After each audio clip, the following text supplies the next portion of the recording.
Okay, video on how to do a tie rod end on a Volvo 940. As always, vehicle jacked up, wheel off, and obviously secured on an axle stand. So, light's not very good today, but this is the broken tie rod end. It's got a lot of play in this ball joint down here, which I can't unfortunately really show you from here, but with the wheel on you can see that moving quite badly. So it's a really simple job, this one.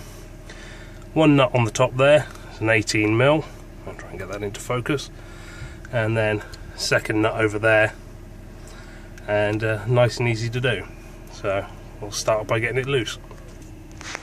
Okay, so having loosened everything, get the nut up to the top there and give it a good wallop with a hammer, and you'll see then that the actual spigot drops down through. And then it's a simple case of wind your nut off and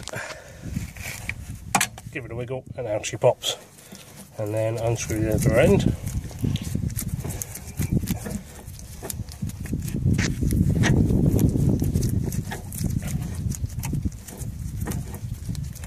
Can be quite a long thread.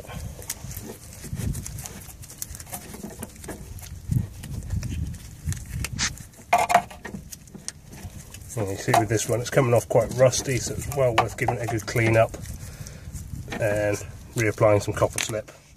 Now that nut at the back there is a 22, and that's the locking nut. Ideal if you try not to move it too far, so the further you move it, the further you've got to put it back. If you can keep it almost exactly in the right place, you shouldn't need to realign your wheels, though always a good idea to get a professional to do some wheel alignment after having done any jobs like this. Okay, so that's all nicely cleaned up and given a good dose of copper slip. Make sure we get a good clean seal on it.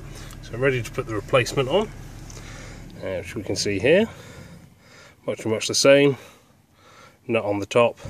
One thing is this plastic bit, that's just a cover. That bit needs to be taken off before you actually try and fit it. Okay, so this is one of the more complicated bits. This is looking down on the top of it. It's a little dark in here, unfortunately, but you can see here the outer nut that is the bit you need to tighten up. Now to do that you need to get a smaller, and in the case of this particular part, 8mm, and that sits on the top there. So you hold that, which is the bit that you've just pushed up through, while you tighten. It's just a bit of a fiddly, little bit at a time, little bit at a time. But that's probably the most difficult bit of doing this. And little thing, just do it up nice and tight and get it on. And there we go, all nicely done. Wheels back on, take it for a test drive.